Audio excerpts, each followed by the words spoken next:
Hello and welcome. This is just the beginning of a new series that I'm going to call Helpers, and we'll have a look at some of the controls that we haven't really looked at up until now. To begin with here, I've just created a new project. It's a C Sharp Windows Forms application. The form itself contains just two controls. I've put on a rich text box, and I'll just rename the rich text box RTB output. I've given it a black background and a white foreground, so it's white text on a black background, and I've just increased the font size to 12. I've also added on a button which I've called BTN Run, and I'm going to use that just to run some code, and put in the text there, run some code. The first thing we're going to do is have a look at the timer control, and again from the toolbox, if you look for timer and if you drag a timer on the control onto the form, and the first thing you'll notice is the timer control itself doesn't appear on the form. It appears here down at this bottom section. The timer, whenever you run your program, doesn't be seen, but it still exists there as a control. So if I click on the timer, view the properties, we'll change its name to TMR underscore, just call it timer. And timer, if we look at the events, has got one event, and it's basically the tick event. So we can double click it here or double click it there, and we'll get into the event handler for the timer's tick. So basically the tick event is how often, well, essentially how often it is run, and that's based on, we go back to the properties, this interval. So if the interval is set to 100, that means it would tick 10 times per second, and that's based on the interval here of 1000 being equal to 1 second. So although I don't find it to be very accurate, we can go down to 1,000th of a second. I'll leave it at 1 there just for now. There's another property there called enabled, which means that the timer is either enabled or it's not enabled. It's currently not enabled, which means that the code that we put inside this event handler won't actually be doing anything at the minute. So let's make it do something, and we'll just introduce an integer variable, and we'll just get it to count up, and I'll call it, let's see, ticks, and give it a default value of 0. And let's say inside my timer I'll add 1 to it, and I'll also display it in the rich text box.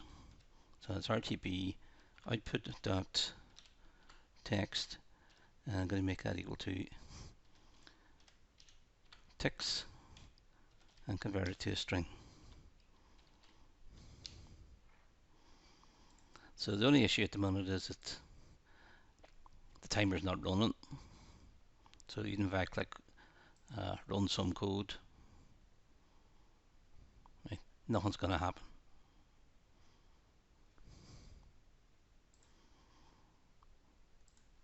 So if I go back to the run some code, or back to the main form, double click on run some code, and in here I'm going to enable the timer. Now I could, and just if you want to see it, if I enable the timer at design time and run it, you can see here without doing anything, it's now counting up in seconds. But back in here, this is where I actually will do get the timer to start. So it was TMR timer dot enabled is equal to true. And back in design mode, I'll just set that to false again.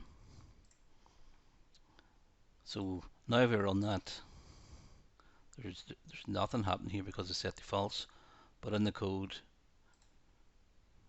I set it to true.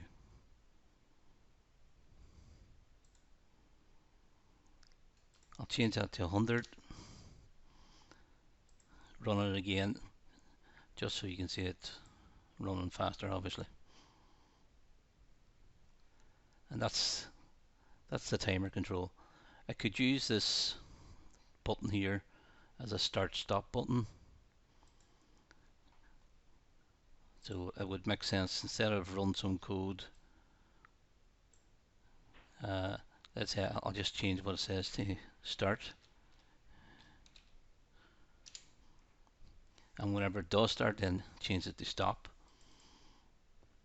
So whenever I click on the start button, it's going to go in here and enable a timer. I'm going to just take this line and I'll replace it with some code that I had written there. I'll just explain what I've done. TMR timer.enabled is equal to not TMR timer.enabled. So that's just going to invert its current state. So it means if it was set to enabled, it will change it to disabled, and vice versa. So it'll change it from either true to false or false to true. So then I'm just checking to see if it's enabled, display stop. If it's not enabled, display start. So if we run that, it's displaying start at the minute. Click on that, our timer is now increasing. That's changed to stop. Click on that, change it back to start so we can start again. So you could make that into all sorts of stopwatch kind of thing, with separate start and, or even together like that, start and stop. You can have clear, you could have minutes and seconds and so on.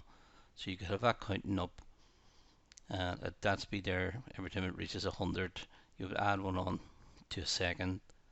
So you could build up like a nice wee clock for yourself. But that's the basic timer. Thanks for listening.